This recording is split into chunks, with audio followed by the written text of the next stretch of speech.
the National Intelligence Special Forces team, because they knew too many secrets were ordered by their superiors to be completely eliminated. It was because of that massacre that Baek Lee-soo implicated his twin brother. To protect his younger brother, the gangster boss Baek Do-kyung acted as a substitute and died in his brother's place. From then on, Baek Lee-soo's revenge began. He entered the underworld, becoming a gangster boss to avenge his brother against their former organization. At a certain construction site, while working hard strenuously and sweating profusely, Baek Lee-soo received a call from his older brother. "Hey, why aren't you answering your phone?" He wiped the sweat from his face, perhaps because the place was so noisy he didn't notice his brother's call. "Don't you know why your brother is calling?" On the other end of the line, in contrast to his younger brother who works as a laborer, the older brother is a chairman. Behind him are bodyguards and a hot secretary. He speaks up. "Do I have to have a reason to contact my own brother? It's been a while since I've seen my younger brother's face."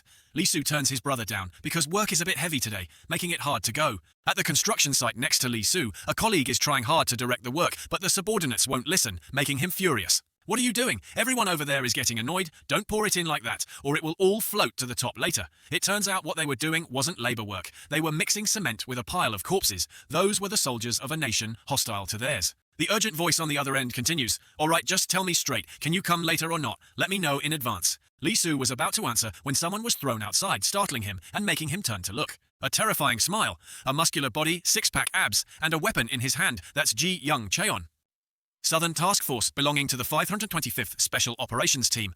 With 4 infiltration missions to the south, he curses Lee-soo and his country, preparing to finish off the other guy.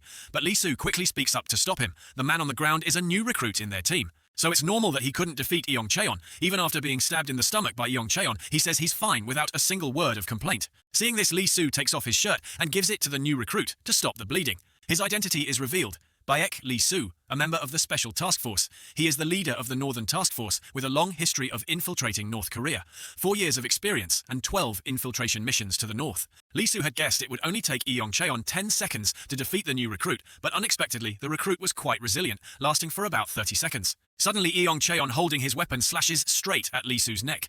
Despite the surprise and the close distance, Lee-soo is still able to lean back and dodge the fatal attack. To counter his opponent, Lee-soo attacks with a strike twice as fast as Eong Cheon's. He can only stare wide-eyed, unable to react, and then Eong Cheon takes an elbow straight to the chin. The pain is still throbbing in his jaw, still a bit dazed. Lee-soo acts, again giving his opponent no chance to counterattack. His fist is raised high. Eong Cheon can only stare wide-eyed, not knowing what to do. The end for this guy is a punch straight to the mouth. Eong Cheon hits the ground, his mouth bleeding, and dies on the spot. Lee-soo coldly looks at Eong Cheon on the ground, then coldly puts his shirt back on and turns to leave. Before leaving, he also instructs the team members, "Treat the new recruit and clean this place up. I have an appointment, so I'm leaving first." Eong Cheon's body is put on a cart. He died without even having time to close his eyes. The colleague who was standing next to Lee-soo earlier sighs. "How can we explain this to the people around here if things keep going like this?" Lee-soo replies softly, "Just come up with an excuse. Say we're working at the construction site and it'll be fine." Scene change.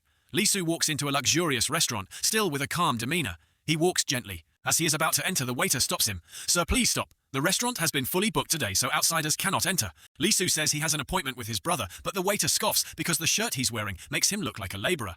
"I'm very sorry, sir. Our restaurant requires formal attire for entry. Could you please go back, change, and then return?" Suddenly, the older brother comes out from inside to greet Lee-soo. The brother cheerfully waves. "What's this kid doing there? What's wrong? Didn't you say you had an appointment with me?" Finishing his sentence, the brother walks up to Lee-soo in a very friendly manner. "This is my younger brother. What's the matter? I'm sure there's no problem, right?" The waiter immediately pales upon seeing Lee-soo's brother. He hastily bows and apologizes. "No, sir, I didn't know you were Director Baek's guest." In contrast to his brother's friendliness, Lee-soo coldly pushes his brother's hand away and calmly walks inside, first ignoring his brother. Back at the construction site, they may look like laborers, but in reality, they are all special forces, soldiers. Cyan shouts angrily, "The company party after 3 months, and all we get is frozen pork belly." Across from him, a tall, muscular colleague looks at his beer can and says, "The captain told us to wait. I'm sure he'll bring back something delicious." The new recruit next to him is still eating heartily because he thinks these dishes are delicious. It's been so long since he's had meat. Cyan is still complaining, "I should have just gone with the captain. That place is so expensive, it must be really good." Suddenly, a convoy of cars arrives at the construction site. The person arriving is the Special Task Force's superior. The new recruit quickly stands up and greets him politely. Loyalty Chief has arrived. In contrast to the cheerful atmosphere and offers of drinks from the men, the superior has a strange expression. "I'm sorry the project is over, but I kept you all here because there's something I need to say. By the way, I don't see Captain Baek anywhere." A member informs the superior that the captain is absent due to a personal matter. The old man seems a bit disappointed and sighs. "Then things will get messy again. Then he reaches into his coat and slowly pulls out a weapon. The new recruit hasn't even had time to understand what's happening before he is executed on the spot. The two seniors are stunned, not understanding what this man is planning to do. From the cars, the SWAT team was already waiting. The superior issues a decree. I hereby declare the dissolution of the special task force. The SWAT team forms a line, each man holding a heavy weapon. They are just waiting for the superior's order to open fire. The superior shouts, "Breakout order, eliminate them all." With a cold expression, he cocks his gun and says, "You've all worked hard. Now go rest in hell." Back to Lee Soo with a table full of luxurious food. Sitting across from his younger brother, the older brother with a slightly drunk face makes an offer. "Hey Beck, Lee Soo, come work at my company." I don't understand why a soldier would join the first safety company. Lee Soo doesn't tell his brother the truth. He lies, just for public aid. The brother feels a bit annoyed. A soldier has to do manual labor like a construction worker for public aid while I'm in business. My younger brother works for a meager salary. I'll be straight with you. I don't feel comfortable seeing Lee Soo struggle like this. Pouring a drink, he continues, "The work at my company isn't hard at all. You just need to manage a few restaurants, that's it." Seeing Lee Soo remain silent, the brother asks, "Hey, are you listening to me?" Hearing this, Lee Soo just replies coldly, "Let's talk about this later." Just then, Lee Soo's phone vibrates. The screen shows a call from an unknown number. Lee Soo excuses himself to answer the phone, despite his brother nagging about how he should listen to him and take over the company. Rushing into the restroom, Lee Soo answers the strange number. "Hello, this is Beck, Lee Soo." On the other end is a hurried voice. "Captain, what should we do? There's a lot of expensive food here. Have you eaten yet?" Lee Soo hears the voice, feels something is wrong, and asks Cyan, "What's wrong with your voice?" Cyan, his body covered in wounds, leans against the wall and says, "Besides you, Captain, we got to eat a lot of expensive food. I ate a little too much, so I'm a bit uncomfortable." Knowing his subordinate is being sarcastic, Lee Soo says angrily, "Lee Cyan, stop joking around. What happened?" Cyan, his body covered in blood, struggles to speak each word clearly. "Captain, our entire team was given the breakout order, eliminate them all. We're all being purged." Lee Soo doesn't understand. Cyan explains, "This time it's because we were too careless. That bastard Chief Jang, that old fox, sold us all out. All of their comrades have been executed and buried under that pile of cement." Lee Soo can't believe it's true. "I'll be back. Until then, hide well." Cyan warns Lee Soo, "Captain, run. They'll find you soon, run." Before he could finish his sentence, Cyan is discovered and dealt with by the others. Lee Soo's eyes become lifeless. He shouts angrily, calling the name of his comrade, his close subordinate, in despair. At the same time, in the lobby of the restaurant where Lee Soo was dining, the SWAT team has arrived. The waiter from before announces that the restaurant is fully booked. This man ignores him and walks in. With just one sharp cut, the waiter no longer has a chance to speak in this life. Having waited for his brother for too long, Lee Soo's brother has fallen asleep at the table. Hearing footsteps, he slowly lifts his head. He thought his brother had returned, but unexpectedly. In front of him are three men from the SWAT team, masked, wearing bulletproof vests and holding weapons. The brother's face turns pale, not understanding who is trying to assassinate him. Lee Soo is rushing back to the room, but the entire SWAT team is blocking the door. His face begins to panic because his brother is still inside. The men in the SWAT team identify the target as Baek Lee Soo and begin the action to eliminate the target. The one in the lead rushes forward, intending a one-hit kill, but his arm is easily blocked. Lee Soo counters with a straight blow to the chest. With his other hand, he snatches the man's weapon, and at the same time tests its sharpness by making a straight cut across the other man's face. Seeing his comrade fall, the second man rushes in. Lee Soo doesn't hesitate to face him. Suddenly, he ducks to dodge a slash, then grabs the man's leg. This makes the man lose his balance and fall backward. Lee Soo follows up with another slash to the man's Achilles tendon, and blood splatters everywhere. The man lies on the ground, clutching his leg and screaming in pain. The remaining men see what just happened and begin to tremble uncontrollably. But Lee Soo doesn't care. He slowly takes off his outer jacket, revealing his Special Forces uniform. Lee Soo assesses them. The trajectory of their attacks is too straightforward. A bunch of rookies.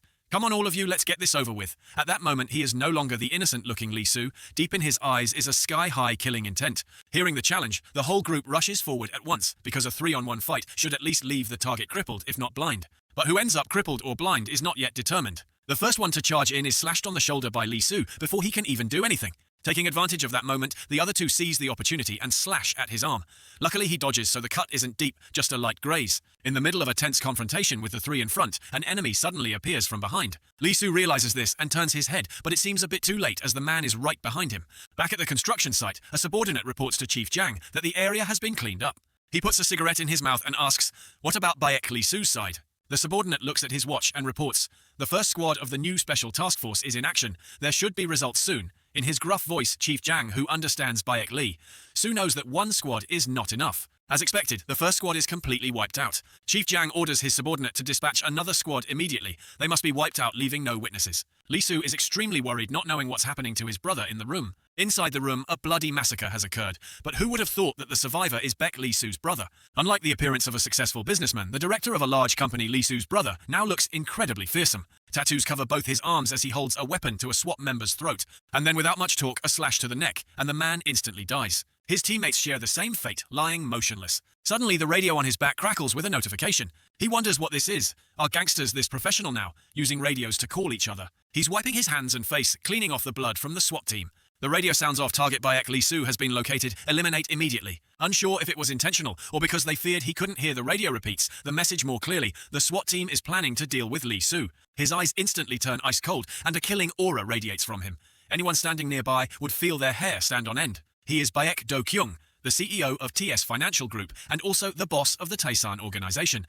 Meanwhile, Lee-soo has finished dealing with all these pests. He steps inside, sees the bloodstains all over the wall and understands what happened in there. Lee-soo panics and runs inside to check on his brother. But it's nothing. Do-kyung has handled the group neatly. He slicks back his long hair and asks, "Are all of these your guests?" The two get in the car and immediately leave the restaurant. Do-kyung has a headache from what his younger brother is saying. He can't even remember the abbreviation for intelligence agent and has to ask his subordinate to remind him. Do-kyung thought his brother was a regular soldier, but it turns out he's in a secret task force stopping North Korea and has no qualms about killing people. Lee-soo is in a similar state of mind. He never would have guessed that his brother, whom he thought was just an ordinary thug, is actually the head of the Taesan organization, a major gangster group in Seoul. After a few sentences, Lee-soo asks to get out of the car. It's easy to see that the men from before were not weak. They were numerous and aggressive. If he stays with Do-kyung Lee, Soo fears his brother will also be in danger. These people will hunt him until Lee-soo is in his coffin. Do-kyung teases his brother. "Oh, so scary. Get out over there." "Oh wait, no. Get out in front of the police station to make it easier for them to find you." Lee-soo, however, is very serious because matters of life and death are no joking matter. Do-kyung doesn't care and tells Lee-soo to get out of the car as they have arrived at their destination. Lee-soo is speechless with his brother. Now he doesn't know what to do. Do-kyung and Lee-soo have arrived at the territory of the Taesan organization. The place is bustling with preparations for everything, from wreaths to everyone having to wear black, as if organizing a funeral for someone. Do-kyung puts his hands on his hips and says seriously to his younger brother, "Do I look like I'm joking to you?" Lee-soo is startled, not understanding what all these preparations ordered by Do-kyung are for.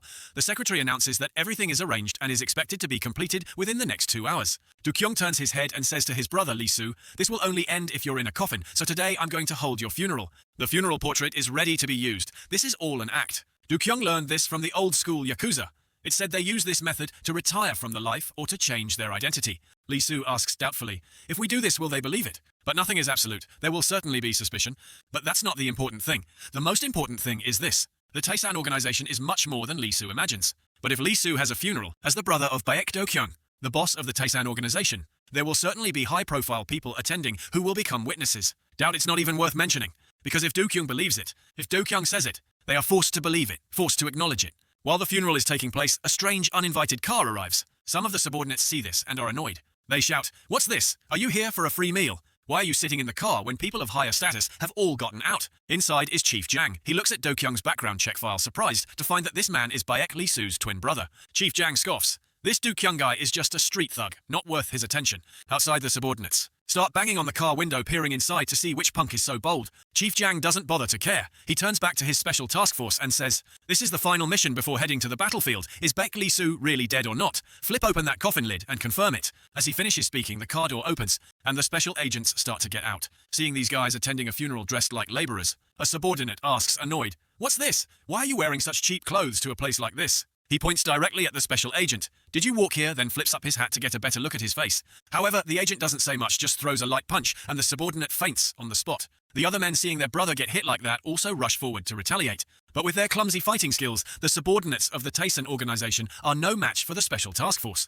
They are all easily and quickly taken down without any ability to fight back. Standing above, Do-kyung watches the entire fight. He allows his bodyguard to go down and properly welcome the guests. With a tall and muscular build, but in comparison, it's hard to match the number 2 assassin group of the intelligence task force. Without a hint of fear, Do-kyung's close subordinate says, "Our grieving family only welcomes those who have received a message." Still with his cold style, not wanting to talk much, the special agent throws a hook to the jaw, aiming to knock out his opponent with one blow. But Ha Jin-young is unfazed. He is the captain of the guard team, part of the Taesan organization, known in the underworld by the nickname Immovable Yaksha. With his large hand, Jin-young gently squeezes the other man's face with incredibly terrifying strength. Even a member of the special task force cannot resist. Under absolute overwhelming power, the man collapses to the ground, then slowly loses consciousness, lying flat with blood all over his mouth. His 2 teammates beside him are horrified, breaking out in a cold sweat. What kind of power is this? He can crush a jaw with his bare hands. Seeing things are not right, they both rush in to gang up on him. Jin-young easily blocks the attacks from both men. then uses the same old trick, squeezing the opponent's chin until the jaw breaks. The other man sees his teammate suffer the same fate and attacks from behind. Although the punch is strong, it only leaves a small bruise on Jin Young's face. One hand still holds the first man's mouth tightly, while his other muscular arm smashes straight into the head of the accomplice, instantly incapacitating him. It seemed the battle was over. But it's not that simple. The Special Task Force is not made up of pushovers. The man whose mouth is being held doesn't want to follow the same fate as his jaw-crushed comrade. He takes advantage wrapping both legs around Jin Young, creating a lock in jujutsu. This move would instantly break an opponent's arm, but that's only against weak opponents. Jin Young directly lifts him up. While the man on the ground is still dazed from the last punch, he gets hit with another blow. His teammate is thrown straight down onto him by Jin Young. The two chins collide. Perhaps after today, this team will have to resign because all three of them have lost their jaws. The captain of the guard team, Jin Young, easily takes care of the whole group. Chief Jang, sitting in the car, starts to feel that things are not going well.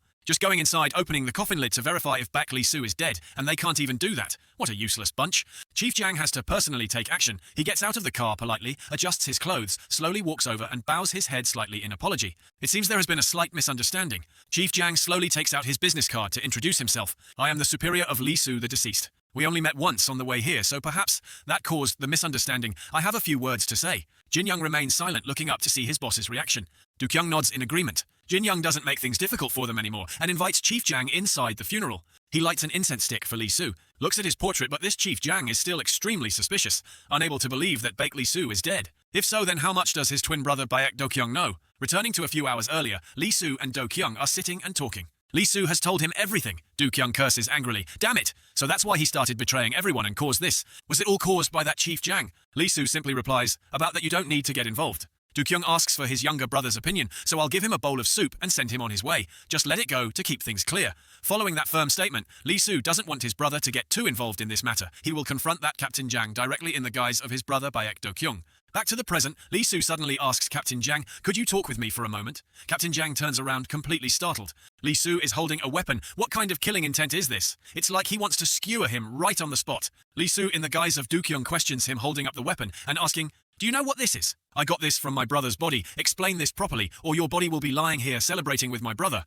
Lee-soo presses the weapon straight to Chief Jang's neck, his voice chilling to the bone. Who harmed my younger brother? Chief Jang's face pales, and he thinks to himself, who harmed him? Could it be that Baek Lee-soo is really dead? The composure of a special agent helps Chief Jang remain calm enough to reply, sir, as the head of the grieving family, please calm down first. Actually, he passed away while carrying out a national mission. However, this matter involves state secrets, so I cannot tell you. Before he could finish, Chief Jang gets a punch to the mouth from Lee-soo. Chief Jang clutches his bleeding mouth in pain, while Lee-soo acts as if it's real. He angrily shouts as if cursing at the chief. Damn it, what's with all the talk? I asked who harmed my brother. Lee-soo rushes forward with the weapon ready to stab him. Chief Jang is no pushover either. He reaches into his coat, also intending to pull out a gun to deal with Lee-soo. But surprisingly, Baek Do-kyung's secretary stops him. Jin Young had also entered at some point. He pats Chief Jang's shoulder and advises him. In this situation, it's best for you to leave. Lee-soo continues to act as if he has lost his composure. Hey, get over here. I told you to come back. Seeing that expression, Chief Jang has no choice but to believe it. Back in the room, Do-kyung intentionally reenacts the previous scene as if deliberately teasing his brother.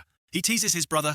Great acting, I didn't know. Intelligence agents also took acting classes at film school. Lee-soo looks down. He understands Chief Jang's nature. Whether he believes it or not, if he can't verify it, he'll be back. This just buys them some time. Do-kyung doesn't seem to care much. He repeats his old offer, wanting Lee-soo to join his company. My younger brother will always have a spot as the vice boss of the Taesan organization, but Lee-soo refuses again. He picks up his backpack and prepares to leave. Anyway, I can't hide here forever. When you asked me at the funeral if I was acting, that wasn't acting. I really wanted to stab him to death right there. Do-kyung understands everything his brother says, but right now the best thing for Lee-soo is to stay here. Do-kyung will protect and shelter him through this storm first. Lee-soo doesn't think so. He doesn't want to become a gangster like his brother. Do-kyung pats his shoulder. Yeah, that's right. I want you to be a gangster. Anyway, you and I are both people who do dirty work. It's all the same. Lee-soo brushes Do-kyung's hand off his shoulder and slowly leaves, despite Do-kyung trying to stop him. Do-kyung holds his head in frustration, not understanding why his brother is so foolish. He can't possibly be my twin. He says that, but Do-kyung still orders Jin Young and a few subordinates to follow, just in case Lee-soo runs into trouble. Lee-soo leaves in the dead of night with Jin Young following closely behind. He, along with a dozen subordinates, follows Do-kyung's orders to protect Lee-soo's safety. In a dark corner, this scene was witnessed in its entirety by a stranger. Scene changed to Chief Jang. He still has people monitoring the Taesan organization, along with Do-kyung. As soon as he hangs up, he immediately replays the scene in his mind. Seeing that expression, it's clear he assumes I'm the one who harmed his brother. It seems Baek Do-kyung already knows something. If so, I'll have to eliminate him. Suddenly, a dark figure appears from behind, like an assassin whispering into Chief Jang's ear. Quiet! If you want your daughter to return safely, listen to me.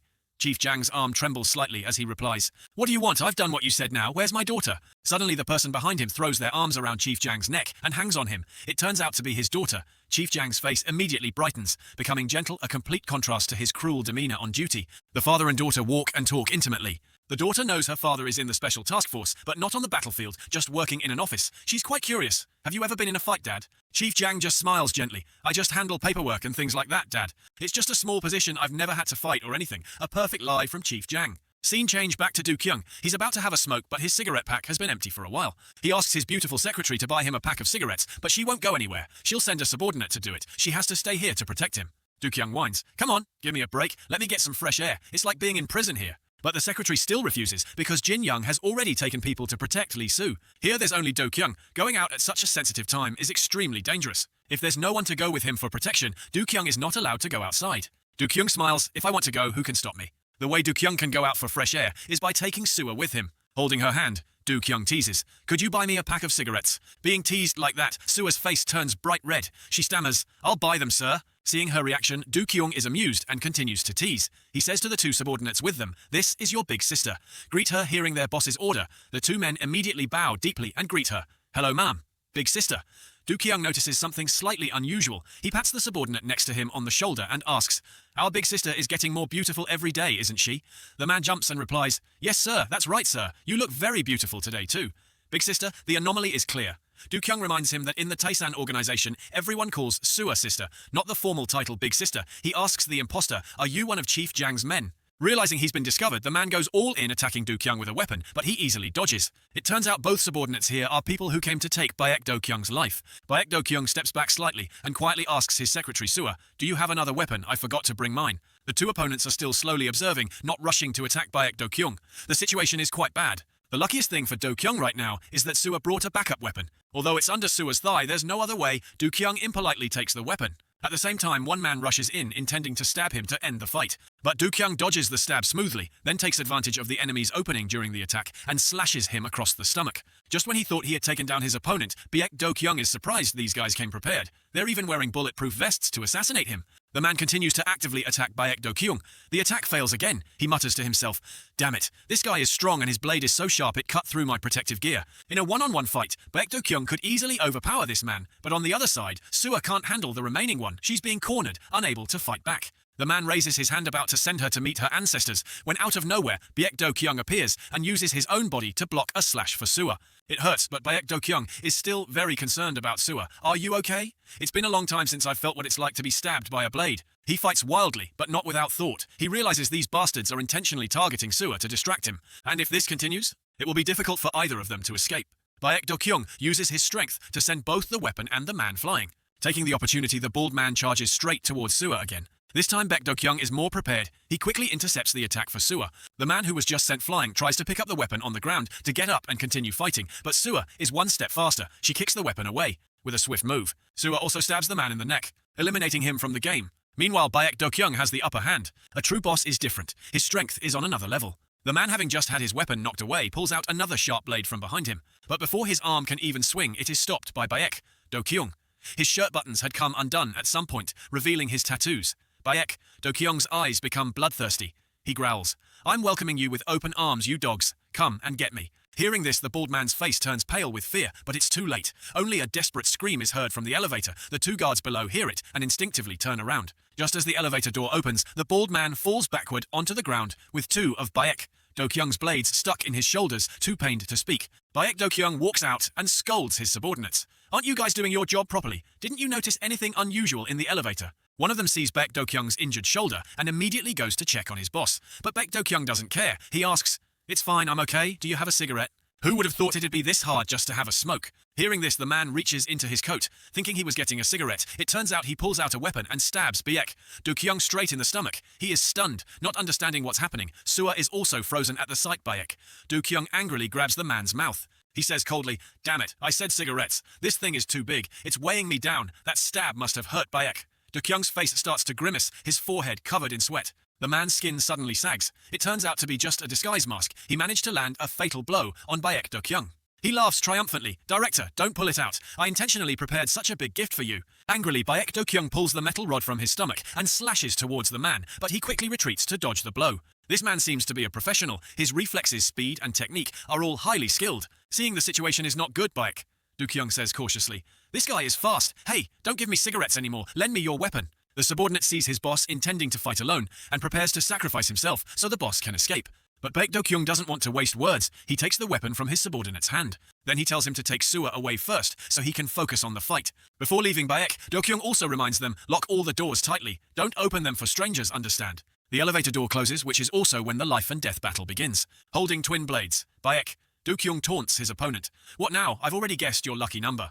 Don't talk nonsense anymore. Hearing this, the man scoffs and asks him, Baek, Do-kyung, are you always this talkative? This man's name is Yu Ri-eong, nicknamed Ghost, a member of the National Intelligence Task Force and a core member of the Assassination Squad. At a glance, Baek, Do-kyung knows this man was sent from the Special Task Force, so he continues his act to keep his brother safe. Oh, you know my name. Could it be that you're the one who harmed my brother? Despite appearing calm, Baek Do-kyung is not feeling well at all. The wound from before is quite deep. He must end this fight quickly. Hearing this, Yu Ri-eong twirls 2 karambits in his hands and replies loudly, if I had the chance, I'd have sent that Lee Soo to his grave too. As soon as he finished speaking, he charged straight at Baek Do-kyung. Baek Do-kyung struggles to block the attack, while Yu Ri-eong is completely at ease. He fights while asking Baek Do-kyung, wanting to confirm only one thing, whether Baek Lee Soo is truly dead or not. Baek Do-kyung is angry. Are these guys deaf, or what? I already answered, but they didn't listen, and even if they did, they wouldn't believe it. I can't stand these blockheads. Scene change. Captain Jin Young is still following Lee Soo closely to ensure his safety. While walking, Jin Young realizes someone has been following them from behind,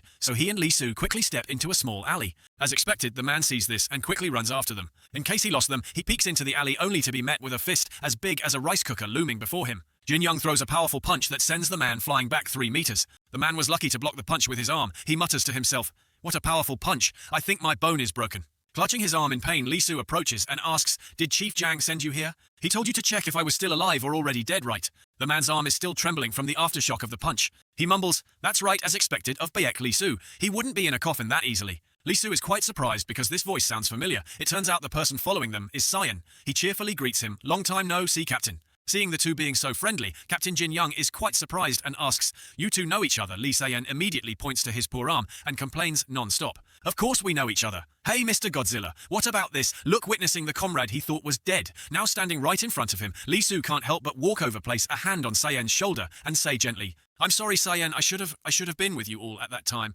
Only I survived. Lee Soo hugs Sayan's shoulders tightly and pours out his heart. The torment and regret of leaving behind the comrades who had fought shoulder to shoulder with him. Seeing this, Cyan gently comforts Lee Soo. It's okay, as long as you're alive. Me too, and you too, Captain. So next time you go eat something delicious, you have to take me with you, you aristocrat. The two of them exchanging such affectionate words makes Cyan feel a bit creeped out, and he backs away. Oh my god, I'm getting goosebumps. That's enough now, let go. Why aren't you doing anything, you aristocrat? Baek Lee Soo now finally notices Cyan's arm and asks about it. Ah, right. Where are you injured? Only now do you care about my injuries.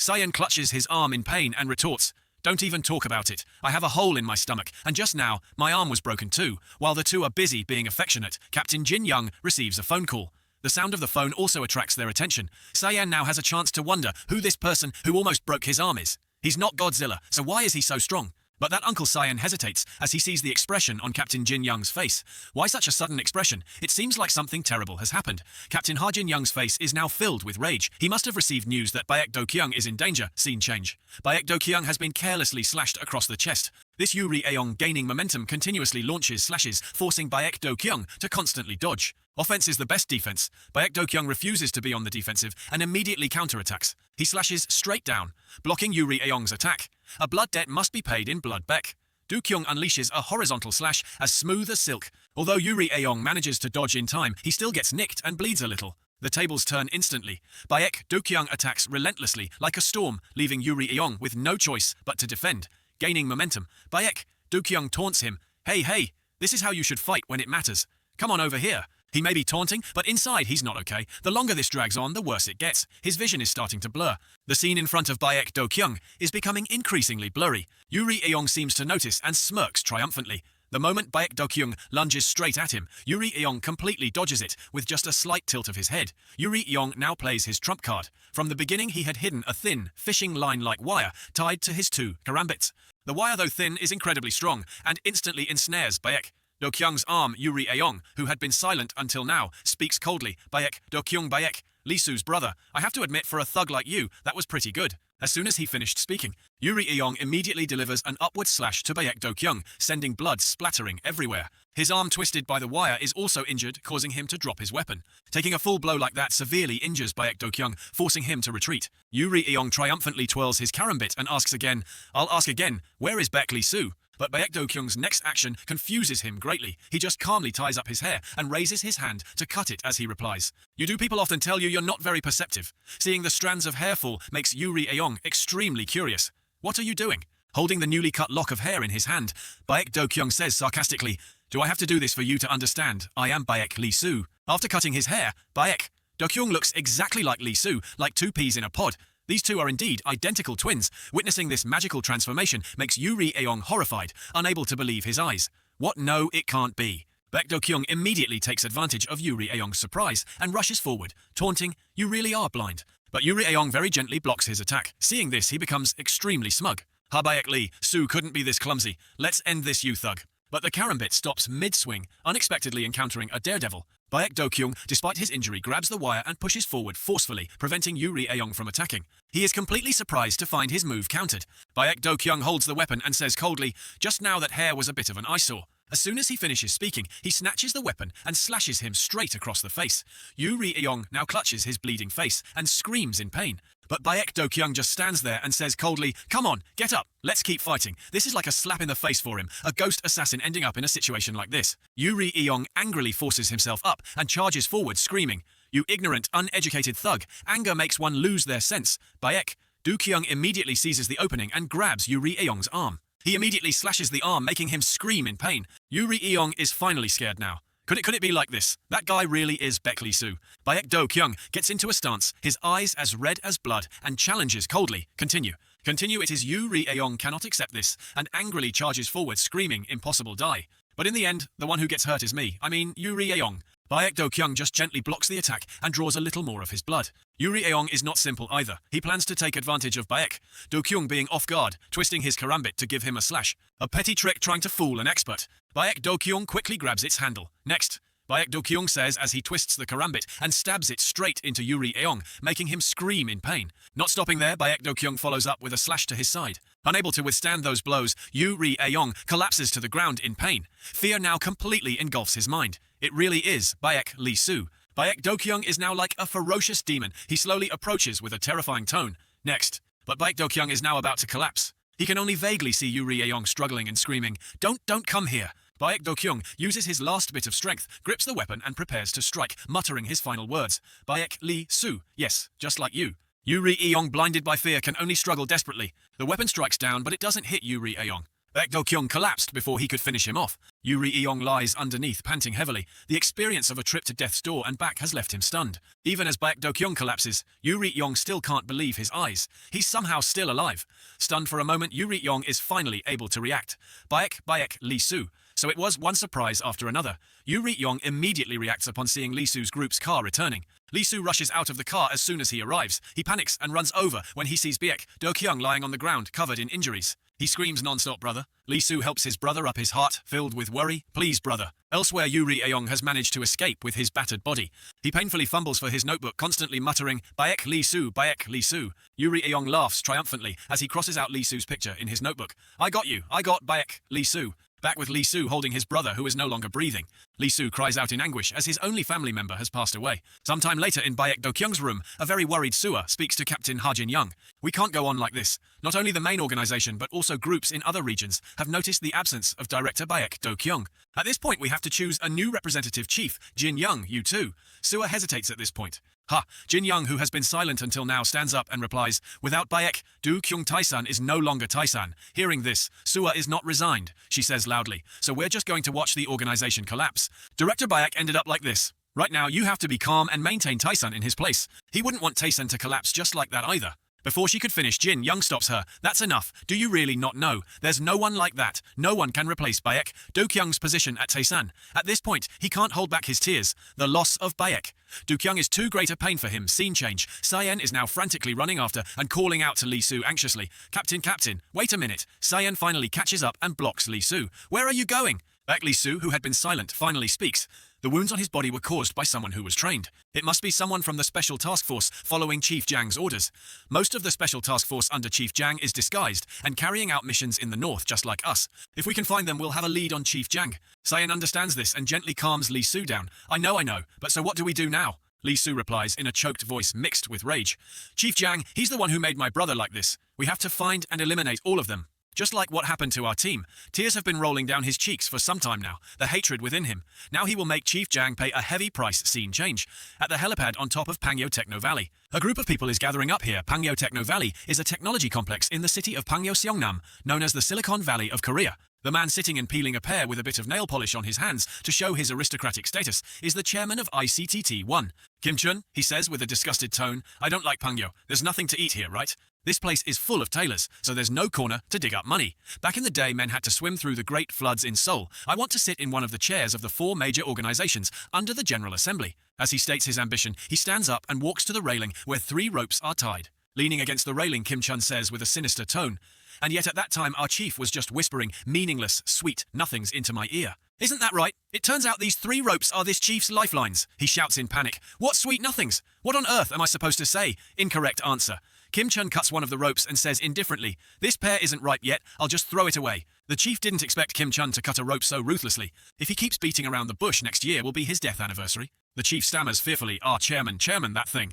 You mean that right? Tayson was attacked. A friend in Seoul told me. Tayson clashed with an unknown force and is currently making no moves. Moreover, Baek, Do-kyung, the boss of Tayson, hasn't been seen lately. What he just said has truly captured Kim Chun's attention. Without a word, Kim Chun cuts another rope, increasing the drama. He enjoys watching his prey struggle in fear and asks further, Oh Baek, Do-kyung is nowhere to be seen. Is this information accurate? Seeing only one lifeline left for his small life, the chief is now so scared he's about to wet himself. He hurriedly screams, Accurate. The information is solid. He was also absent from the General Assembly meeting. Is there nothing else? Faced with Kim Chun's question, the chief honestly replies, I've told you everything I know. As soon as he finished speaking, the last rope is cut to his utter surprise. The only thing left is his desperate scream. Kim Chun immediately orders his men, gather everyone. He contentedly bites into the half-eaten pear and continues, Taysan today, we will devour it. Meanwhile, the chief has landed safely on the floor below, panting heavily. Experiencing such a dramatic series of events makes him unable to believe he is still alive. Scene change to the Mahjong livestock market. Li Su is walking alone on this dark road thinking to himself, the safest place is right under the lamp. If you leave it where you want it, anyone can find it. It must be hidden in an unexpected place. That's Chief Jiang's way. Opening the door, Li Su enters cautiously. These guys have also been trained by Chief Jiang. If I'm careless, I'll run into them. But the scene behind the door surprises him to the point of being stunned. What hits Li Su's eyes now is the scene of a bloody massacre. Hearing a noise, the only surviving man in here startles and speaks up. No, who's there? Your target isn't Baek Li Su, is it? But seeing Li Su, the man is a little relieved. You're still alive. Hey, clean that mess up. Even if it's not you, I'm still gonna die. Li Su, extremely curious, approaches and asks, what happened here? The man now dying tries to explain to Li Su what Chief Jiang. It was his doing. Damn it, he gathered everyone was shot full of holes like a sieve. They used wireless devices. Other companies have also been cleaned out. Perhaps other places are the same. And just like that, Cyan finds the same result at another branch. Everyone is already dead. The man grabs Li Su's shoulder and struggles to say his last words, Li Su. Seeing the man's condition, Li Su is worried. Don't say anything more. But the man immediately cuts him off. He grits his teeth in pain to stop the blood from flowing and advises Li Su Baek. Li Su, you're not strong enough to touch Chief Jiang right now. That's not an organization you can handle alone. You should run away to survive. Please run away. As he finished speaking, he breathed his last in Li Su's arms. Another person has died in his arms. Thinking of the organization, anger and hatred fill his eyes. Scene change to the Taysan organization headquarters. Kim Chun has now brought his men here to cause chaos. Seeing the chaotic brawl like a marketplace makes him a bit disappointed. So disappointing one of the 4 major organizations under the General Assembly. Kim Chun says with a sarcastic tone, Taysan, is this all you've got? Jin Young, the immovable yaksha. Captain Jin Young just stands there, but the intimidating aura he emits is incredibly fearsome. He alone has taken down all of Kim Chun's men. Jin Young warns with a dark face, You're the 4th group. I don't know what you heard or where you heard it from this week. You're the 4th bunch of brats who dared to show up here. As he speaks, he throws the subordinate back where he came from. Hearing those words, Kim Chun's face darkens with anger. Brats. His pride hurt. He pulls out a weapon from his coat to go all out. I was planning to be modest when dealing with you, but since you said that, I'll have to play properly. Speaking with a smug expression, Kim Chun calls his men to gang up on Jin Young. Calling them brats isn't wrong, ganging up like that. Jin Young sighs wearily. He doesn't want to waste any more time on these kids. I'm a bit tired now, so all of you come at me. The atmosphere is as tense as a stretched string, but Lee Soo doesn't care and pushes Kim Chun's men aside. Move! Lee Soo steps forward to everyone's surprise. What's this? A Tisan man? Have you lost your nerve? Seeing Lee Soo, who had already left, now return, makes Jin Young a bit curious. What's wrong, Bayek Lee Soo? Lee Soo replies very bluntly, to avenge him, I need an organization. I can't do it alone. Therefore hand Tae-san over to me. Determination and hatred are clearly visible in his eyes. Jin Young is a bit surprised to hear this. Hand Tae-san over to you. Kim Chun, having been ignored until now, walks forward, annoyed. Hey, what kind of act are you two putting on? You're not the only ones who are busy. You should know how to wait in line. As he speaks, he angrily brandishes his weapon in front of Lee Soo. This idiot dares to do that in front of Lee Soo. He truly hasn't seen the coffin to shed a tear. Without a word, as fast as lightning, Lee Soo punches Kim Chun in the face and also conveniently takes his toy. Kim Chun clutches his bleeding nose and shouts angrily, "Damn you, you!" But seeing Lee Soo's demeanor and fearsome presence makes him utter the name Bayek Do-kyung. His subordinates hear this and whisper anxiously among themselves, "Isn't Baek Do-kyung gone? What's this, Baek? Do-kyung, could it be that Baek Do-kyung has returned?" Witnessing everything stuns Jin Young. Looking at Lee Soo, he sees the image of Baek Do-kyung. Kim Chun is now hiding behind his men in fear, shouting, What is it? Anyway, there are more of us. Everyone charge. His subordinates must feel like they've lived long enough. The whole group immediately charges towards Lee Soo. But this bunch of street thugs can't possibly trouble Lee Soo. He just gracefully makes a few moves and sends the charging men to meet their maker. The subordinates behind see this and hesitate in fear. This is insane. Seeing the situation is not good, Kim Chun immediately orders the rest of his men, What, all of you charge at once. Today is the end of Tae-san. Lee Soo immediately switches to slaughter mode, rushing in and delivering fatal slashes. Every time his blade passes, a life falls. So many people, yet they can't even touch a single hair on Lee Soo's head. Kim Chun shouts angrily, You bunch of idiots, take out your weapons. But the result is the same. The subordinates can only scream in pain, unable to fight back. Unable to rely on that useless bunch anymore, Kim Chun angrily charges forward to handle it himself. Baek Do-kyung, you think a blade can't stab you? Sneak attacking and still shouting so loudly. Lee Soo just gently slashes the weapon away to Kim Chun's surprise. Kim Chun's face is now pale with fear. Baek Do-kyung, this is Tae-san. Baek Lee Soo just stands there, his eyes as cold as ice.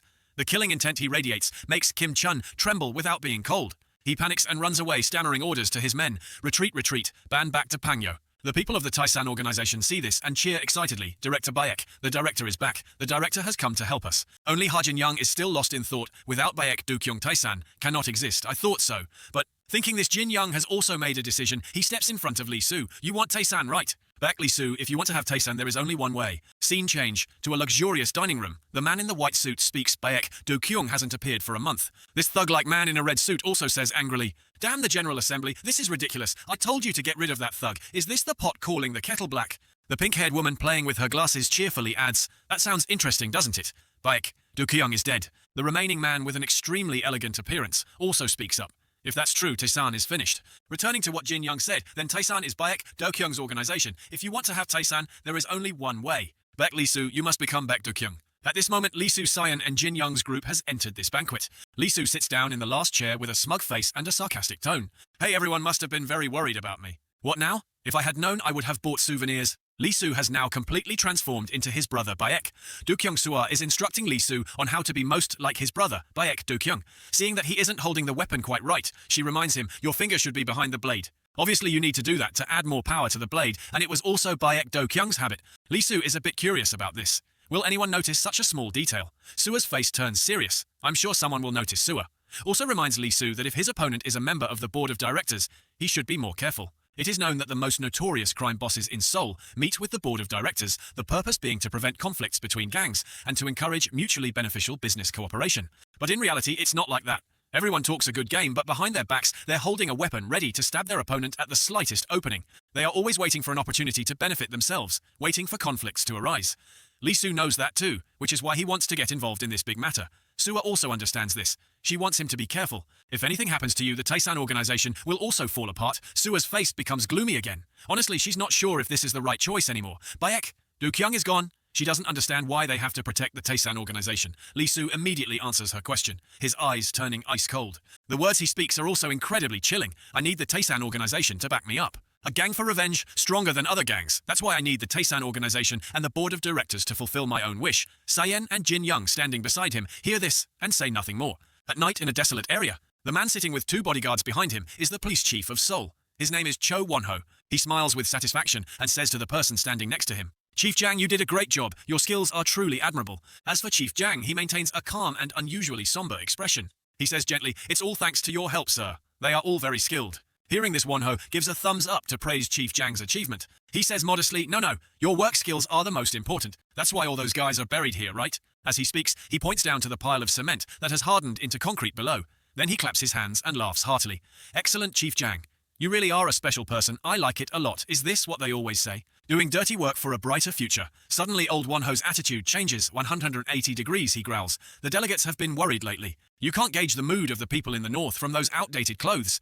Of course, because of that, I'm also under a lot of pressure from above. They keep telling me to do this and that, which is why I'm so busy." Wonho slaps Chief Jang hard on the shoulder, speaking as if shouting in his face, asserting his superior status over a subordinate. "I'm already this busy, so why are you trying to piss me off like this? Is it that hard to deal with those pests out there?" Wonho continues to criticize Chief Jang's work methods, which he finds completely unsatisfactory. "Why do you create so much trouble for me? Don't you know how many resources I've wasted cleaning up the messes you've made?" Chief Jang, being scolded, can only lower his head in shame and apologize. "I'm sorry for causing you trouble, sir, but this Wonho guy continues to berate Chief Jang until he's blue in the face, talking so much that spit flies everywhere. What did you say, requesting the elimination of the Taesan organization and that gangster bastard Baek Do-kyung? Don't you know how influential the Taesan organization is, and do you know what that means?" Before he could finish, the tall, dark and smelly bodyguard is taken down by Chief Jang in one move. His head hits the ground hard. There's a loud thud which could be heard from Korea all the way to Vietnam without giving the man time to recover. Chief Jang follows up with a stomp to his face, knocking this guy out cold on the spot. That one scene makes the police chief cringe. Even the bodyguard behind him is surprised by Chief Jang's skills. Out of nowhere, a gun barrel is pointed straight at Wonho's head. Fear is evident on his face, sweat pouring down like rain, but he doesn't dare to move a muscle to wipe it away. Chief Jang presses the gun to Wonho's head and says, "Should I bury you along with him?" Only then does the police chief realize his place. He raises both hands to beg for his life, as cowardly now as he was arrogant before. "Mr. Jang, I was wrong. Please spare me." Chief Jang's face remains cold without a hint of pity. The old man speaks. "Mr. Police Chief, I've buried my own men alive before. Give me one reason why I should spare your dog's life." Wonho is terrified. He quickly blurts out his own usefulness. "Mr. Jang, sir, I will take care of the matter you mentioned, regarding the Taesan organization and that Baek Do-kyung. I have connections with people on the board of directors." Only after hearing this does Chief Jang put his gun back inside his coat. He reminds him, "Do this without getting your hands dirty." Besides that, he has one more task to meet Baek Do-kyung in person. Hearing this, Police Chief Wonho can only nod and agree, obeying without question. Scene changed to a Chinese restaurant. There's a round table with 5 chairs, but only 4 people are sitting. The man in red with his legs crossed arrogantly boasts to the other 3 that Baek Do-kyung guy is dead. "I told you so, why didn't you believe me?" This person is Ryu Tae-hyung, the boss of the Gaeonrang gang, which belongs to the Gaeonrang group. He is happy when mentioning Baek Do-kyung's demise. "I told you he's not on the same level to sit at the same table as the 4 of us." Hearing this, across from Ryu Tae-hyung, the elegantly dressed man he is, Han Sung, the boss of the Gangnam area, also the CEO of HHS Entertainment. Holding a cup of wine, he takes a sip and says, "Not necessarily. Baek Do-kyung said he's on a business trip. Why do you always get so worked up every time his name is mentioned?"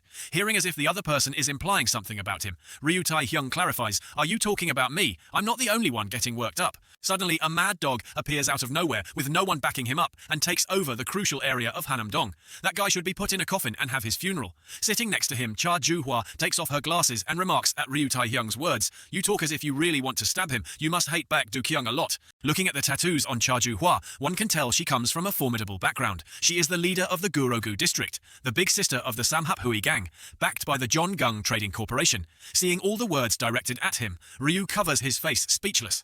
"Why are you all trying to make me out to be the bad guy?" Seeing this Taehyung being noisy all this time, the person opposite him reminds him, "That's enough, Mr. Ryu, we're not here to argue. The reason we are here today is to resolve the tension between the gangs." The person who just spoke is Lee Se-eung-min, the boss of the Yongno-gu area.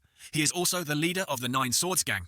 Being reminded so directly makes Taehyung feel his face flush. He stubs out his cigarette on the table and says loudly, "Aish, damn it, this Chinese guy Se-eung-min. If you treat me like that, I won't be very comfortable with you either. You don't deserve to sit here with your current position. You think you deserve worthy of a seat here just because you control a district as small as a tiny ward."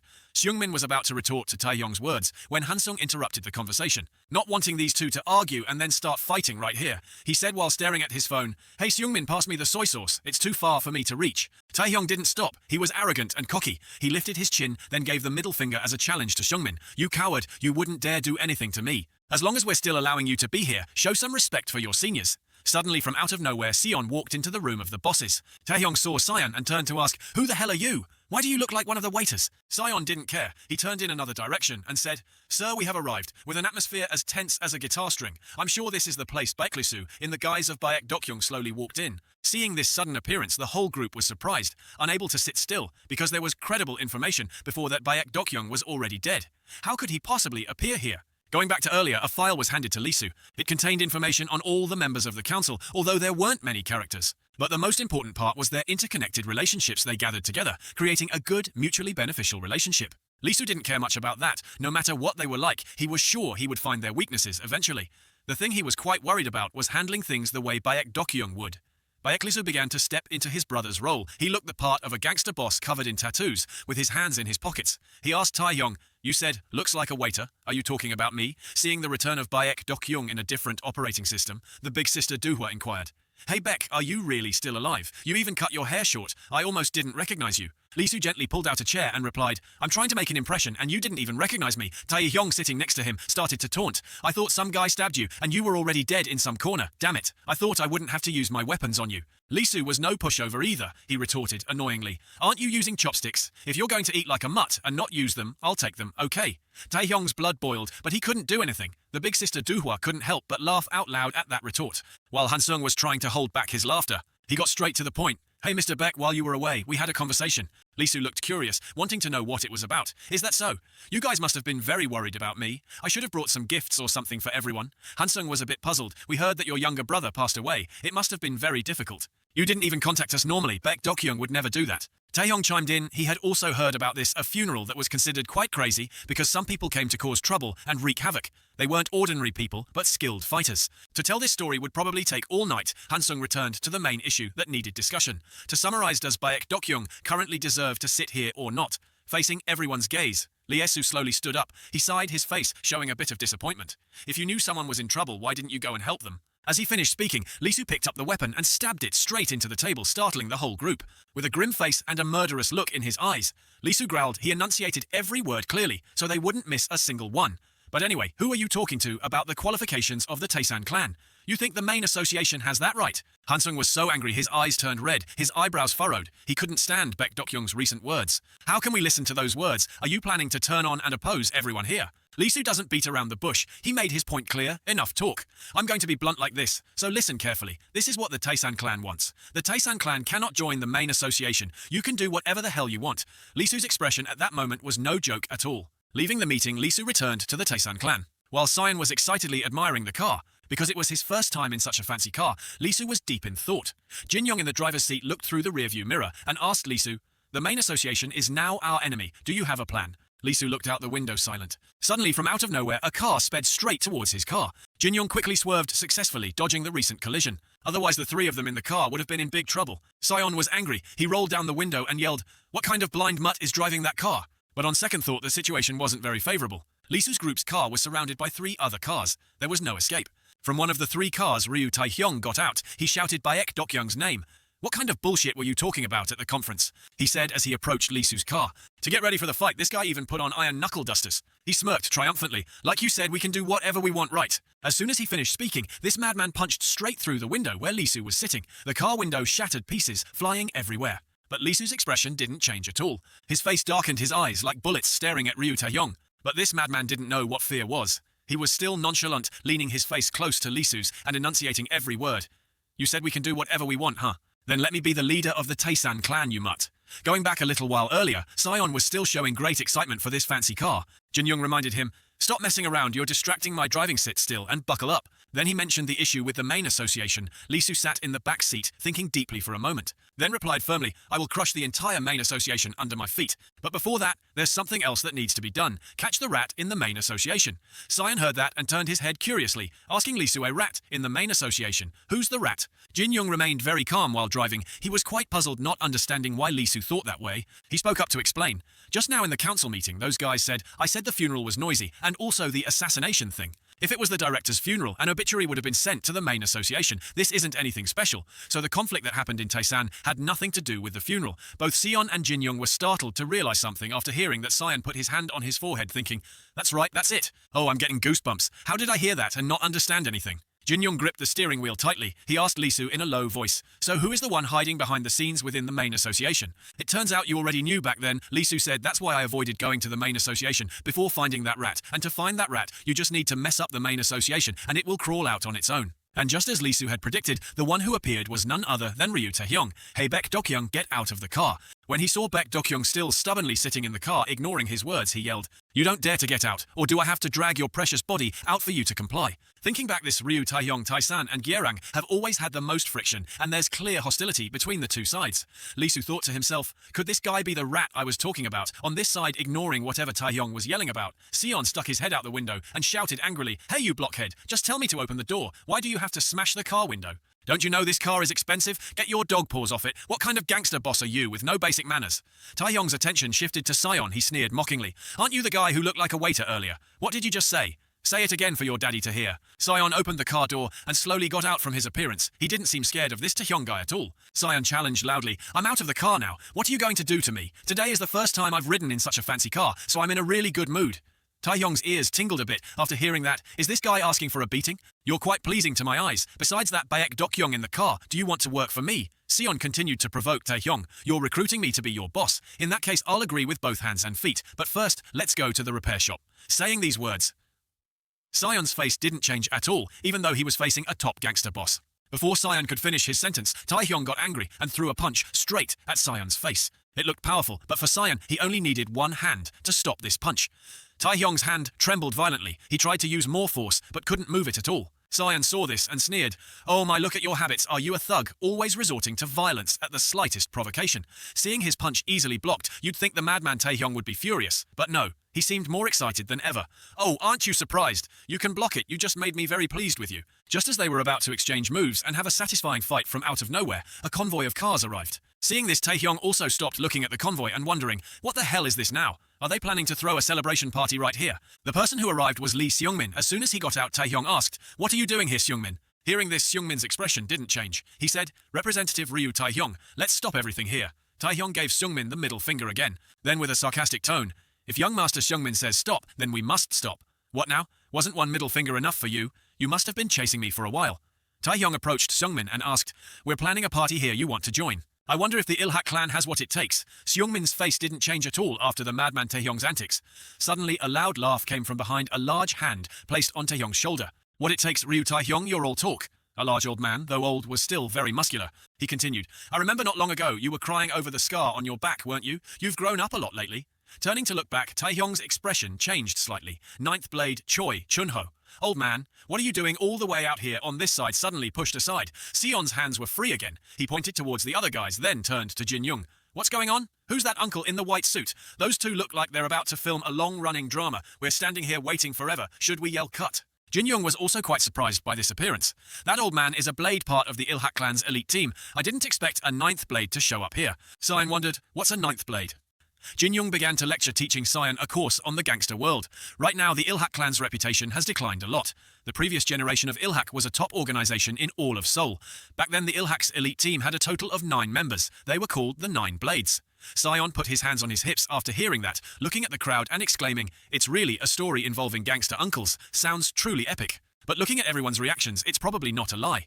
Taehyung's men saw the appearance of old Choi Chunho and started to tremble, sweat pouring down their faces. However fierce they were just moments ago, they looked that scared now. A ninth blade Choi Chunho. Is that old man really Choi Chunho? Seeing the crowd's reaction to his appearance, Choi Chunho just laughed and said, "These kids really have no ambition." Choi Chunho from the Ilhak clan, he is also the leader of the Blades with the title of second blade. Taehyung could see from his expression that he was not doing well at all. He thought to himself, damn it, it's the Ilhak clan again. Why are they showing up here? This is a private matter between me and the Taesan clan. What reason do these guys have to stick their noses in this business? While he was lost in thought, Jin Young had already gotten out of the car, walking past Taehyung without any greeting. He approached the Ilhak side to greet Choi Chunho Sr., long time no see. Choi Chunho saw Jin Young approaching as well. The two of them seemed very close. Ignoring Taehyung, who was being completely left out, Choi Chunho asked cheerfully, "Hey Jin Young, how did you get so big?" Jin Yong respected his senior, much like his mentor. I should have been the one to greet you, senior. I didn't expect to meet you here. Seung-min, standing behind and observing everything, spoke up. Representative Tae-hyung, we would like to invite the Taesan clan to be our guests at Ilhak. Will this be a problem for you? Tae-hyung was angry. He turned and walked away, replying, do whatever you damn well please. Tae-hyung understood stubbornly provoking Ilhak now would only bring harm and no benefit staying, wouldn't accomplish anything, so he had to leave, albeit reluctantly. Sion saw this and laughed with satisfaction. This guy is scurrying away like a little puppy. Meanwhile, Seung-min had approached Lee Soo. At some point, he politely invited Director Baek. Please take my car. This car's window is broken. It's very dangerous to travel in. Lee Soo sat in the car, observing all the developments. He thought to himself, this Lee Seung-min, what is he planning to do? Unlike Tae-hyung's invitation this time, Lee Soo happily got out of the car, laughing and agreeing to get into the car that Seung-min had arranged for him. To make things easier, Choi Chun-ho wanted to separate Jin Young from Lee Soo's group. You two go this way, I have some old stories to catch up on with this old friend. Jin Young also understood the intention, so he wanted to go with Lee Soo. I'll go with the director, but before he could finish the sentence, Lee Soo waved his hand. It's okay. I'll take Sion with me. That car is too small, you won't fit. The car sped along carrying Lee Soo and Sion to the Ilhak clan's territory. Sitting in the car, Seung-min probed, Lee Soo, is the Taesan clan really going to withdraw from the main association? Lee Soo sat in the car without a trace of fear. Even knowing that a treacherous banquet awaited him, he replied cheerfully, it's just a withdrawal, but it doesn't mean a retreat qualifications. It was just a decision made in anger. Seung-min warned Lee Soo, if you withdraw from the main association just like that, the other organizations will clamp down hard. Lee Soo knew that too. That's right, I was even suddenly attacked today. I'll probably have to demand money for repairs. Although he said that in his heart, he was still waiting for this Seung-min to reveal his true colors. Seung-min continued to bring up the issue of the main association. The main association is a place of restraint and competition among organizations. If you want to survive, you must have strength. Lee Soo didn't have the patience to listen to Seung-min ramble on about the main association. He got straight to the point. Whatever you want to say, just say it. Representative Lee Seung-min. The car carrying Lee Soo was then brought to a cargo port. Seung-min in the car no longer beat around the bush. His serious expression was clear. Director Dokyung, I need strength now. As soon as the words were spoken, a figure was already waiting outside the window. Lee Soo also realized it. Seung-min's words were nominally a proposal, but his actions were no different from saying that if he refused, it would be hard for Lee Soo to leave today. Scene change. Jin Young was quite worried about Baek Lee Soo. While Choi Chun-ho remained very calm, he looked at the shattered window and remarked, besides biting people in the back just now, that brat Tae-hyung's fighting was pretty good. Jin Young turned to leave. Choi Chun-ho spoke up. Jin Young, don't come and cause trouble with the Ilhak clan, Jin Young. Whether you like it or not, you are now a member of the Taesan clan, so don't talk about that anymore. It's meaningless. Choi Chun-ho continued to persuade. You also have a connection with the Nine Blades. There's still a place for you there. But Jin Young remained very firm in his decision. I am a member of the Taesan clan, and above all, I have things to do. So I'll be going first. Choi Chun-ho's voice no longer had its earlier conciliatory tone. Jin Young, you have nothing to do. Today, Taesan will fall. It's over now. Hearing those words, Jin Young froze for a few seconds. Because he knew those words were not a lie, he also clearly understood how great the power of the Nine Blades was. Returning to Lee Soo's side outside the car, the men of Ilhak had arrived, or more accurately, the Nine Blades, all big shots. They had a long-standing reputation in the gangster world. They still greeted politely. Hello, Director Baek Dokyung. Welcome to the Nine Blades. Lee Soo was quite surprised by Seung's reception. Representative Lee. Such a grand welcome. It's beyond my imagination. Seung-min replied very calmly. It's normal. This is our highest welcoming ceremony. Lee Soo heard that, held his face, and laughed out loud. Then with a face that looked like he wanted to eat his opponent alive, he said, it was you, wasn't it? The little rat in the main association. Seung-min was silent. This was no different from admitting it himself. Lee Soo immediately ordered Sion, get Seung-min. Sion's eyes changed instantly. He became more serious than ever. The underling driver saw this Baek Dokyung's arrogance right in Ilhak's territory. He intended to teach the two in the car a lesson, but before he could do anything, he took a punch to the mouth from Sion. This guy passed out right on the steering wheel. Sion was annoyed with this guy for yelling in his ear earlier. This little puppy's so loud. Be a good boy and sleep there for a bit. Seeing Sion's strength just now, Seung-min was also surprised. He didn't expect someone who looked so weak to be so strong. On this side, Lee Soo had already gotten out of the car. He was face to face with the leader of this Nine Blades group. Scene change. Tae-hyung held a cigarette in his hand, exhaling a puff of smoke to control himself. Because he was almost angered to death by that group earlier, he didn't expect that bastard Lee Seung-min to bring the whole Nine Blades here in the car. The driver wondered as he drove boss, just how fearsome is the Nine Blades that everyone in the underworld is so scared of them. Tae-hyung saw this guy was still talkative while driving. He asked, hey, are you good at fighting? As soon as he said that, he slapped the driver on the head and said, if you're not good at fighting, then focus on your driving job. Tae-hyung said annoyingly to his underling, already stupid, you don't know anything and still talk so much. Do you know how the Ilhak clan managed to take over all of Seoul? Tae-hyung squeezed the underling's mouth. I used to wonder the exact same thing as you. Back then I saw it with my own eyes. The Ilhak clan has 9 sharp knives. With just 3 members of the Ilhak gang, it was enough to destroy the entire organization in the Gangbuk area. Although the 9 Blades now only has 6 members, but with just 3 members of the 9 Blades, no matter what happens, everything will be resolved smoothly. So what kind of madman would dare to fight with the 9 Blades? The question is, what if there's someone with strength, surpassing even the 9 Blades? The certain outcome would be that person would completely swallow this Seoul territory. Just as Taehyung said, there is a madman named Baeklisu. He just punched straight into the face of the leader of the 9 Blades, who was blocking his way. Flashing back a few days at a fishing spot at night, Seoul's police chief Wonho was talking to someone. I'm telling you this out of the goodness of my heart. Taesan's status now is no longer the same as before. It's just the mountain behind the neighborhood now. He laughed and continued. Because of the project from above, Baek, Dokyeong lost his younger brother. Taesan got involved in that incident, which is why it turned out this way. Therefore, at this time, the Ilhak clan needs to act first. It turned out the person old Wonho was discussing with was none other than the representative leader of the Ilhak clan, Lee Seung-min. Hearing old Wonho's words, Seung-min also felt it made some sense. He suddenly sighed. I know that, but there still needs to be a just cause to start a war right now. Wonho heard that and urged Seung-min. Seung-min, if you keep hesitating like this, the opportunity will be snatched away by others. Wonho flicked his cigarette ash into the fish bucket and continued. Anyway, you're too cautious. You keep avoiding things, that's why the Ilhak clan is in its current state. If it were the former chairman when he was in office, he would have acted long ago, not sitting here afraid of his own shadow. And if the main association were the Blades, no one would dare to say a word. Wonho couldn't understand why the Ilhak clan has several sharp knives, so why must they be so reserved? Wonho continued to entice. I'm genuinely thinking of Director Seung-min. That's why I'm helping rebuild the Ilhak clan. The first step is to destroy the Taesan clan. After hearing that Seung-min stood up, he decided to act as the police chief said. The Ilhak clan will make the Taesan clan fall. Wonho saw this and smiled with delight because it was exactly as his plan had laid out. He encouraged. That's the way, now go, before it's too late. But Seung-min was no fool. He knew this guy was using him to destroy the Taesan clan. So he added another condition. In exchange, this project let us participate. Old Wonho glanced over his expression, not very pleased. He reminded, you should know your place. I just gave you a little praise. It wasn't high praise, so don't misunderstand. Business is business. The Onsan project, how could the Ilhak clan possibly have what it takes to sit at the same table with the terrifying forces behind it? Returning to Lisu, the tan-skinned member of the 9 Blades hadn't even finished his sentence when Lisu landed a hook straight to his face, sending him flying backward, which surprised the group behind him. It didn't stop there. Lisu continued to fly forward, unleashing a barrage of punches, pummeling the tan-skinned guy, leaving him with no chance to fight back. Baeklisu growled at the 9 Blades members here. I was away for too long, so you think you can make Taesan fall? The whole group was stunned by those words. Lisu's words were like slaps to the face of the entire group. No matter who incited you, or if you did it yourselves, you've all guessed wrong. I will find you, and today the Ilhak clan will no longer exist in this underworld. Lisu's face became ice-cold, devoid of any emotion. His words were not bluffs, nor were they spoken out of anger. He meant what he said. Seung-min saw the situation was too tense and intended to get out of the car, but a weapon suddenly appeared right in front of him, making his eyes widen. Waving the weapon in his hand, Sion laughed and said, Didn't you hear earlier? I was assigned the task of watching over you. Seung-min's face darkened with anger, but he couldn't do anything else other than remain silent and sit still in the car. Outside, after taking a beating and smelling the dirt, the tan-skinned guy was able to get up, put his glasses back on, and said, Oh my, our director Baek, if it were a normal situation, he wouldn't act like this. And if you were 10 years older, you might have a chance against us.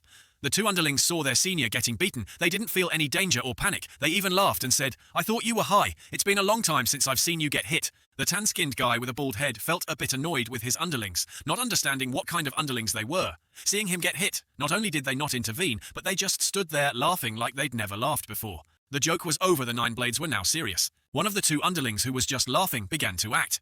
He rushed towards Lisu at an incredible speed, driving his knee straight at Lisu's head, but the tattooed arm blocked it. Not just 2 more took advantage of the opening and also attacked suddenly. But Lisu was no pushover to be easily hit. Like that, he neatly dodged those punches. But it's 3 against 1. If you're not maimed, you're crippled. Choi Wang-fan managed to grab Lisu's collar. He yelled, We are the 9 Blades of Ilhak, not some kids you can look down on. After saying that, he threw Lisu straight to the ground and added a punch straight to the stomach. Before Lisu could get his bearings, Lee Gyuchang rushed over and kicked Lisu's head like a soccer ball. Luckily, he managed to raise his hand to block the last blow in time. Otherwise, the chance of dying would have been high. The 8th blade of the 9 Blades, Jang Deokbai, also seized the opportunity to throw a thunderous punch at Liesu. Lisu's expression changed noticeably. He quickly moved back to dodge, not daring to meet this guy's strength head-on. Just as he retreated, the tan-skinned guy with a shiny head had been standing behind him all along. He grabbed back Lisu's shoulder, intending to land a fatal blow.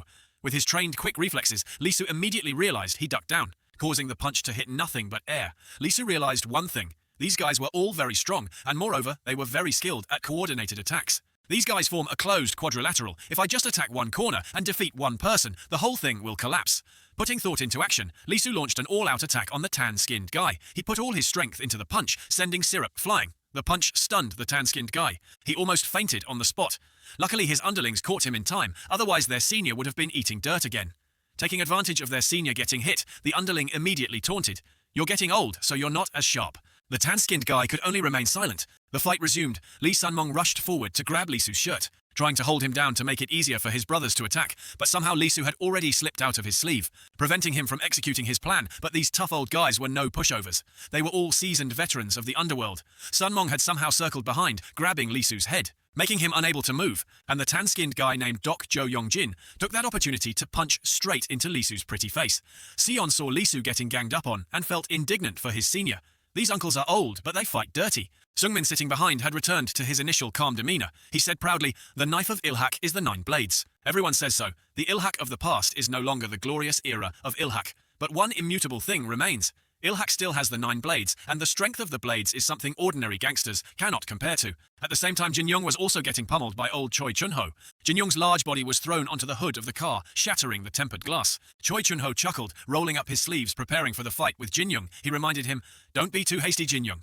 The bond between us ends here." This is the challenge from Choi Chun-ho in particular, and the Ilhak clan in general, to Jin Young and the entire Tasan clan, returning to the deserted cargo port at night. Seungmin was still proud when talking about the 9 blades. "You are no match for the 9 blades." Hearing that, Sion replied very calmly, "These gangster uncles are really something. Seungmin, don't go anywhere, just sit tight." Seungmin thought Sion would run to help Lee Su, but it seems there was a misunderstanding here. Sion wondered, "Help me help." Who? Sion laughed, waving his hand and said, "Actually, anyway, you guys don't really know who you're dealing with." Sion emphasized to Lee Seungmin that, "If I don't go out there and stop my boss, then this day next year will probably be the death anniversary of those uncles." On this side, Baek Lee Su was still being ganged up on by the 9 blades. He just punched the red-haired uncle in the stomach. Then Lee Sumong rushed in from nowhere, punching Lee Su back with the exact same blow. He also reminded him that don't try too hard, or you'll end up dead in the end. The Taesan clan will have to fall anyway. 2 more members of the 9 blades continued to rush forward and attack. They decided to go for a quick victory, because dragging it out with this guy was a bit time-consuming. But before they could join the fight, Sion had already rushed in to support Lee Su. He launched himself and kicked Lee Guchang straight in the face. The kick was so painful it made his head spin. Guchang took this blow and staggered, unable to stand firm. Only with Jang Deokbai's help did he manage not to fall. Lee Guchang said bitterly, "You want to test your strength too, you dog." Sion dusted off his clothes as if not paying much attention to the fight before him. He whined, "Aigu, it hasn't reached that point yet. It would be better if you uncles dealt with me." Returning to Baek Lee Su as Uncle Sumong's fist was about to hit his face. His eyes suddenly changed. Lee Su began to fight seriously, using the skills he had been trained in.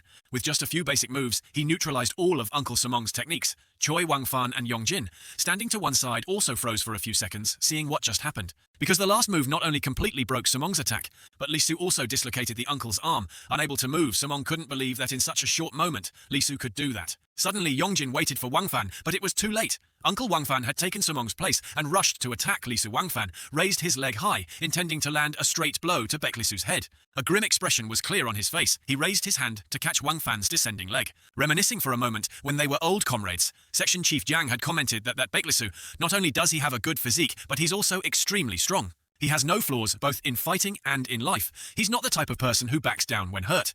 Sometimes there are people like that. Both their spirit and body are incredibly strong. So they will absolutely not be defeated. In times like that, you have to bind their legs, bind their hands, so they can't move. The result is the spirit won't be able to withstand the body. Section Chief Jiang also contributed to training and creating a monster. He increased Baek Lee Su's endurance with locking techniques. Even if the pain was unbearable, he was still forced to endure it. Returning to the battle, only the pained screams of Wang-fan remained. Here the uncle screamed in pain, clutching his leg. Yongjin stood aside whether he wanted to or not. This uncle had to admit this. Baek Dokyung in front of him was a true monster. At this point, Seungmin saw the situation was no longer under control and started to get flustered. About to do something, Seungmin paused, remembering his previous conversation with the police chief. This Wonho had once asked him, "What are you going to do with Baek Dokyung?" Seungmin at that time didn't understand what that question meant. Wonho warned him again. Baek Dokyung has a twin brother, so Baek Dokyung is probably a bit different from other thugs. You have to block hit continuously. Otherwise you'll miss. Seungmin at that time just listened silently, without saying anything more. Returning to the unfinished battle between Baek Lee Su and the 9 blades this time, it was the tan-skinned Uncle Yongjin's turn to get a beating. Yongjin knelt on the ground, his hands hanging limp, as if his arms had just been broken, unable to move anymore. Lee Su, like a god of death, his eyes looked like he wanted to destroy his opponent. He threw a punch, intending to finish off this Uncle Yongjin, and then the other members, but Seungmin spoke up to stop things from going too far. Stop right here, Sungmin had just gotten out of the car and immediately approached Lee Soo.